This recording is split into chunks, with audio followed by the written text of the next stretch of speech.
Bonjour à toutes, j'espère que vous allez bien. On se retrouve de nouveau sur la chaîne La Délivrance par la Femme pour continuer l'ensemble de nos cours psycho-émotionnels et Torah.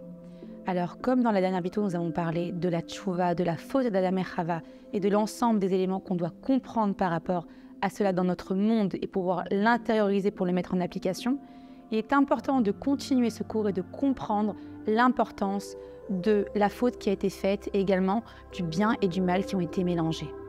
Il faut comprendre que cette faute-là, principalement, a créé un problème de discernement à l'intérieur de l'ensemble des êtres humains, et également notamment des femmes. Et on va expliquer plus amplement pourquoi. Eh bien, le bien et le mal se sont confondus, c'est-à-dire que d'un aspect visuel ou d'une compréhension humaine, il y a des choses négatives qui se passent que l'on ne peut pas comprendre, et des choses positives qui se passent également qu'on ne comprend pas. C'est-à-dire que dans le mal peut se cacher le bien, et dans le bien peut se cacher le mal. Et l'ensemble de notre histoire, de notre peuple, de nos avot et de nos imaot, c'est-à-dire des pères et des mères qui ont créé l'ensemble du cours de l'histoire, eh bien, ont pu mettre en avant l'ensemble de ce bien et mal qui ont été mélangés l'un avec l'autre. Nous, on va en parler un petit peu plus profondément en donnant des exemples. Mais avant tout, il est important de comprendre l'importance de la femme au sein du judaïsme. Pourquoi tout repose sur une femme? Pourquoi constamment on met en avant la femme? Et pourquoi la femme n'est pas soumise également aux règles de temps? Eh bien, car la femme effectue un travail envers Hachem qui est tellement fort et tellement puissant. Elle s'annule tellement dans son quotidien pour son mari, pour ses enfants, dans sa vie quotidienne, dans son travail. Concrètement, la femme effectue ce qu'on appelle un messirut nefesh, c'est-à-dire une annulation de soi pour l'autre, pour son mari, pour ses enfants. Lorsqu'une femme est enceinte, elle s'annule dans son corps pour son enfant. Lorsqu'elle est mariée, elle n'a plus le même temps pour elle. Elle dédie son temps à son mari, à sa maison, à l'organisation. Son temps de travail n'est plus le même. Son temps de bien-être également, son corps change. Il y a un sacrifice par la femme qui est effectué au quotidien, mais qui d'apparence ne se voit plus, car on a pris de l'habitude. Et c'est important de relever les habitudes qui en fait ne sont pas forcément naturelles. C'est vraiment un vrai travail profond d'annulation de soi. Maintenant, on va comprendre plus profondément, on reviendra sur ce sujet dans une autre vidéo, pourquoi le bien et le mal se sont mélangés. Et qu'est-ce que Dieu attend de nous par rapport à cet élément-là? Eh bien, c'est très simple. On a pu parler également du regard sur l'extériorité à travers nos yeux. Comment nos yeux voient les choses, comment nous percevons les éléments. Tout dépend du regard des choses. Comme on a pu l'expliquer, la compréhension de l'homme n'est pas la compréhension de Dieu, c'est dit dans le Tanya. Mais, encore une fois, à travers cette histoire de notre peuple, plein d'éléments ont été mis en avant. On va parler notamment, pour commencer, de Yaakov Avinu. Yaakov Avinu a reçu en tant que première femme Léa, au lieu de Rachel qui lui était destinée. On dit toujours le grand au grand et le petit au petit. Esav devait se marier avec Léa et Yaakov avec Rachel. Comment se fait-il qu'il y a eu un échange de femmes? Et pourquoi Dieu l'a-t-il permis? Car il n'y a rien qui se passe dans ce monde sans la volonté de Dieu. Eh bien, c'est très simple. Yaakov, au moment où il devait recevoir sa bracha avec son père Yitzhak, qui d'ailleurs lui-même était privé de la vue, et c'est très important de voir que la notion de vue revient constamment, il a donc été aidé par sa mère Rivka, qui elle avait la vue et a eu un discernement différent de son époux. Il a mis sur lui le manteau de Esav. Maintenant, à travers une image très simple, on peut voir un manteau, mais plus profondément dans les textes, il est dit qu'en fait, le manteau d'un homme, c'est sa femme. La femme est appelée également le Beth Yaakov, la maison d'Israël. C'est-à-dire que plus en profondeur, lorsque Esav a reçu ce manteau sur lui pour prendre la bracha à la place de son frère, il a également reçu d'une façon cachée la femme de Esav qui était Léa. Et c'est merveilleux comme quoi il n'y a pas d'erreur et Hachem fait tout d'une façon parfaite. Alors on peut voir les choses de différents angles. On peut se dire qu'il y avait un plan machiavélique de par Lavan qui a voulu échanger les femmes pour pouvoir déjouer le plan divin et perturber le cours de l'histoire pour empêcher la venue de la délivrance finale. On peut le voir de cette façon-là, mais on peut le voir également d'une autre façon, qu'Hachem a utilisé le mal, notamment Lavan, pour pouvoir cacher à l'intérieur du bien. Et tout est parfait. Donc, Yaakov a reçu Léa en premier, d'apparence cela paraît négatif, mais en réalité, ce n'est pas négatif. Pourquoi? Parce que Dieu est juste, et la justice d'Hachem n'est pas la justice de l'homme, elle est parfaite. Il n'y a pas d'erreur. C'est-à-dire que comme Yaakov a pris la place de son frère, eh bien Hachem a fait Mida, Keneged, Mida. Il a fait exactement pareil que ce que lui a pu faire d'une façon détournée. Il lui a dit concrètement, tu as voulu prendre la place de ton frère, Eh bien écoute, tu vas prendre le package qui va avec, tu vas aussi prendre sa femme. Et donc du coup, pour compenser, entre guillemets, l'action de Esav, parce que Dieu est juste, eh bien, il a reçu Léa en première. Tout simplement, ça se compense, ça s'équivaut. Pourquoi? Pourquoi Dieu a-t-il, entre guillemets, déjoué cet élément de pouvoir recevoir Rachel en premier et a mis Léa? Tout simplement parce qu'à travers ce mal qui paraissait que Léa soit avec Esav, qui était un rachat, d'accord? Que Léa n'a pas voulu, qu'elle a imploré Dieu, qu'elle a prié de tout son cœur pour ne pas être unie avec lui à travers le mariage, elle a prié, eh bien, Akadosh Baruch Hu l'a exaucé. Pourquoi? Parce qu'il nous apprend de là qu'on peut changer le cours de l'histoire, qu'on peut changer le mazal d'un juif. Quand on dit « En mazal et Israël », c'est-à-dire que par vos actions, par votre mérite, par votre fila, vous pouvez changer les choses négatives en positives. Donc on a plusieurs moralités à travers ces histoires. On a de 1, la moralité que Akol, Katouv, et que tout est justice divine, que Dieu n'oublie personne et que chacun des éléments qu'on fait dans notre vie, on reçoit un boomerang automatiquement de l'action qu'on a émise, qu'on a faite, que ce soit par la pensée ou par l'action. Donc la justice divine est mise en avant à travers cette histoire. Également, le fait que le bien et le mal sont confondus, mais que Dieu, à travers ça, se cache à travers le mal pour amener les gens là où lui, il veut, et pour pouvoir accéder à son plan divin que nous ne pouvons pas comprendre, bien évidemment. Et troisièmement, la force de la prière. Comprendre en réalité qu'il n'y a rien de mal et que chaque Ben Adam, chaque Bné Israël peut changer son destin par sa conviction, sa croyance, sa émouna, et la croyance au plus profond de lui que Dieu peut tout changer de négatif en positif. Maintenant, c'est très intéressant de comprendre pourquoi Léa était destinée à Esav, une aussi grande femme, une aussi grande sadéquette. Esav était un rachat. Et pourquoi Hachem a puni justement Yaakov en échangeant Rachel et Léa? Pourquoi? Car Léa avait la force spirituelle, psychologique, physique et mentale de pouvoir transformer ce rachat en tzaddik. Et la seule personne qui était capable de faire tchouva à Esav, qui avait en lui une énorme lumière, c'était Léa.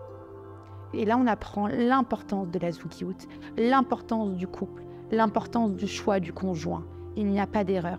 Et des fois, d'apparence dans un couple, on peut penser que le mari ou la femme que l'on a n'est pas comme on veut.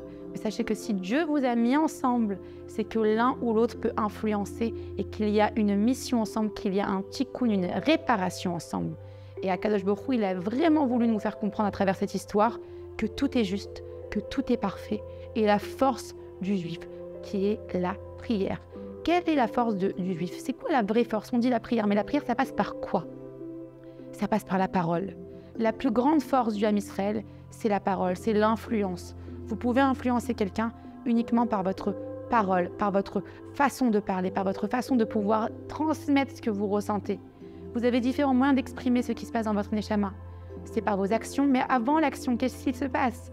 La parole. Je me fais comprendre, je communique. Et cette communication va entraîner une création de positivité suivant comment vous l'adaptez. Maintenant, il y a d'autres personnes dans notre histoire où, à travers cette situation négative, se cachait du bien, notamment David Améler. David Améler, sa maman Ruth, lorsqu'elle a accouché de lui, tout le monde croyait que c'était un mamzer, c'est-à-dire que sa mère était partie avec un autre homme. Pourquoi? Car il était roux. Donc son propre mari l'a renié. Vous imaginez l'injustice qu'elle a pu subir, cette femme. Mais malgré tout, elle a eu confiance en Dieu. Elle a dit non, moi je sais ce que j'ai fait. Moi je sais que je suis droite et que mon fils c'est vraiment mon fils et que je l'ai eu avec mon mari. Et elle a persévéré.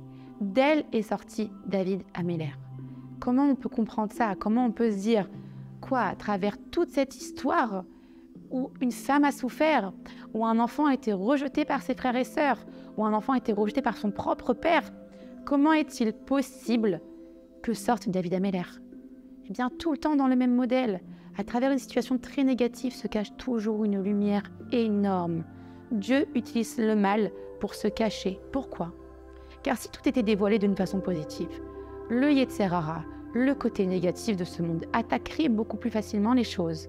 C'est pour ça que des fois, on voile les situations à la compréhension de l'homme, car c'est le seul moyen pour Hachem de pouvoir agir dans ce monde pour qu'il y ait la bracha. Il y a d'autres personnes dans notre peuple chez qui c'est arrivé, notamment Esther Amalka. Esther Amalka, elle a quand même été mariée au roi Achashvérosh alors qu'elle était avec son mari, qu'elle était bien avec Mordechai. Pourquoi Hachem a fait que Esther Amalka est tombée dans les bras du roi Achashvérosh? Bien, c'est très simple. Tout le temps, quand il y a une épreuve aussi puissante où le mal est caché, où le bien est caché à travers le mal, c'est que derrière, il y a un enjeu pour notre peuple qui est énorme. À travers Yaakov, c'était la venue du Mashiach. À travers David Améler, c'est également la venue du Mashiach, car il descend de David Améler. Et à travers Esther Amalka, c'était pouvoir repartir sur la terre d'Israël, à savoir que le peuple, à cette époque, n'avait qu'une seule envie et qu'un seul devoir, repartir sur sa terre. Le fait que Esther ait été mariée avec le roi Achashvérosh, d'apparence, bloquait totalement l'ascension des Bnei Israël sur leur terre.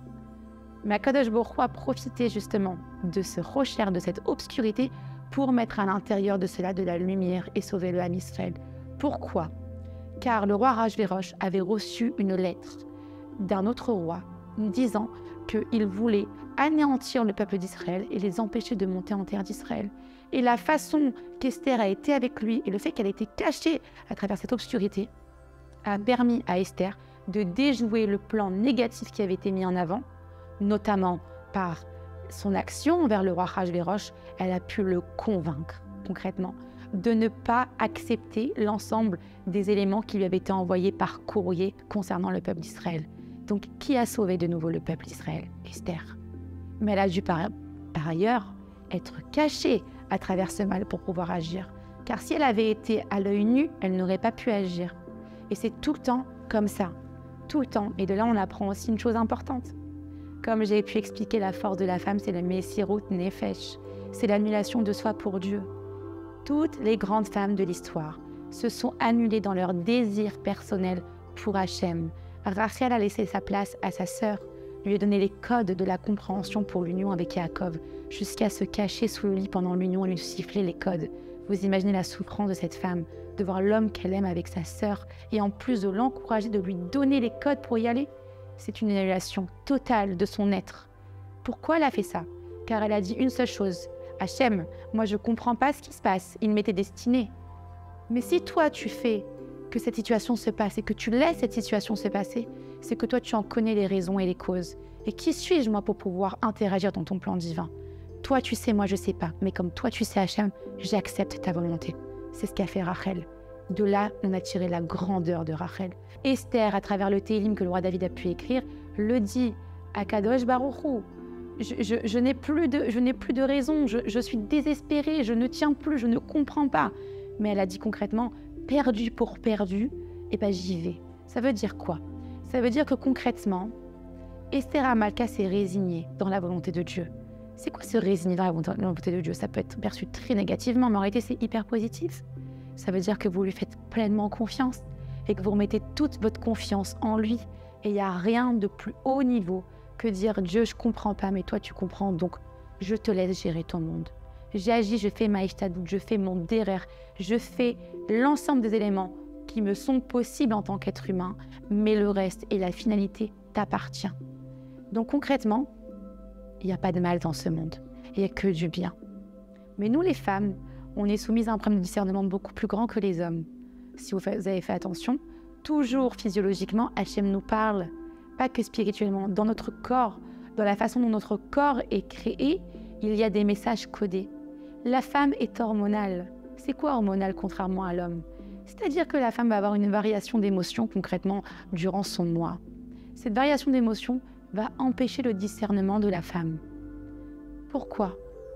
Car justement, elle a un niveau tellement élevé, tellement proche de Dieu lorsqu'elle se connecte à lui, que si en plus des déviations hormonales qu'elle subit au cours des mois, elle se connecte à lui et elle se raccroche au discernement, elle fait une action énorme et son mérite est encore plus grand.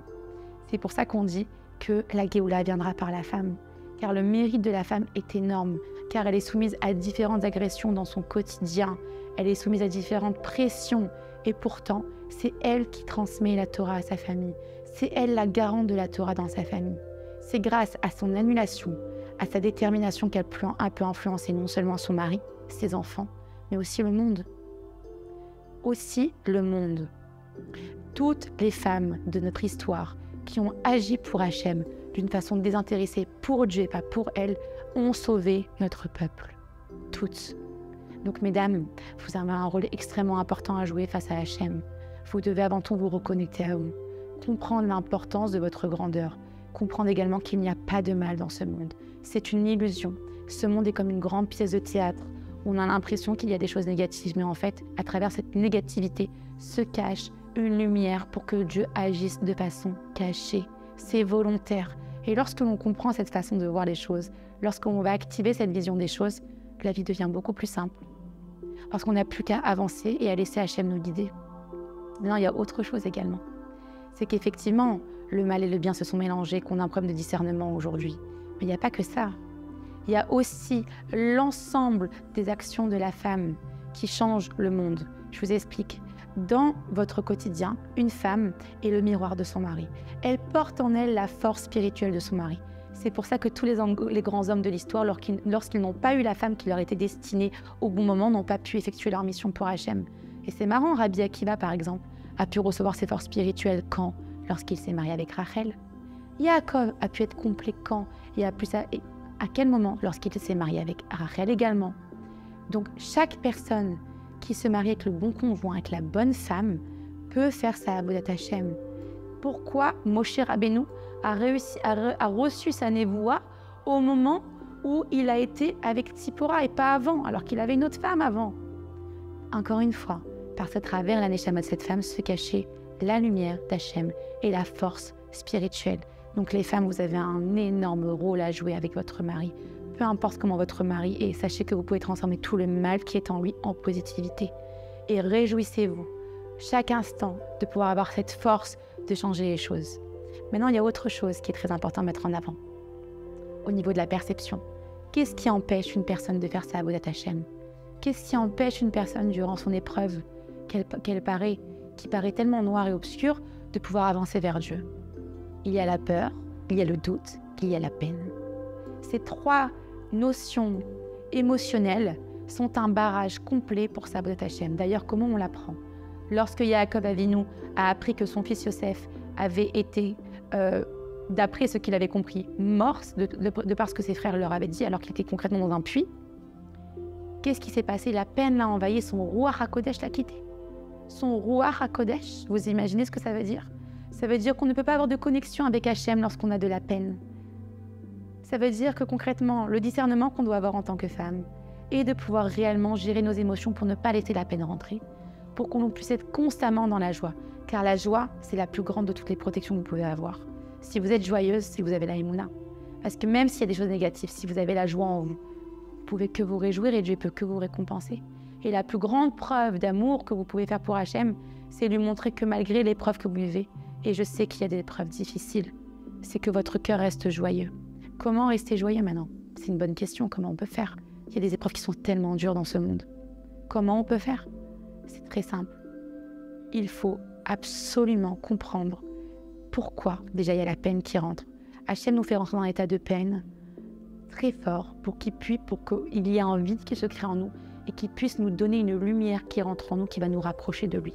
Premièrement. Deuxièmement, comment avoir de la joie? Par la perception des choses, en comprenant que nous on ne comprend pas mais que lui comprend. Et également par la communication avec Hachem. Parlez avec lui. Ne le laissez pas en haut tout seul. Il demande qu'une chose, Dieu, c'est de descendre sur cette terre. D'ailleurs, le Beth Amikdash sera sur terre, pas dans le ciel. Nous, on pense que Dieu, c'est que dans les tfilotes, c'est que là-haut. C'est faux. Dieu, il attend qu'une chose, mesdames. C'est que vous puissiez lui parler au quotidien et pencher votre cœur, que vous soyez contente ou non.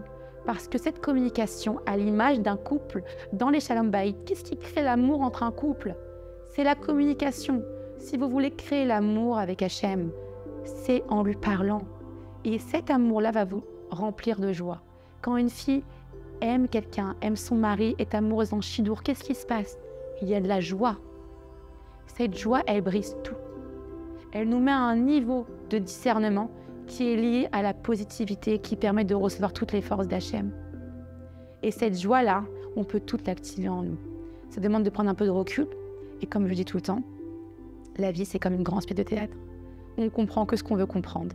Chaque personne qu'on vous met sur votre chemin est là pour une raison précise, où vous devez lui apprendre quelque chose, ou elle doit comprendre quelque chose. Il n'y a aucune rencontre au hasard qui s'effectue dans ce monde. Mais plus encore, dans ce monde-là, vous avez deux façons d'agir.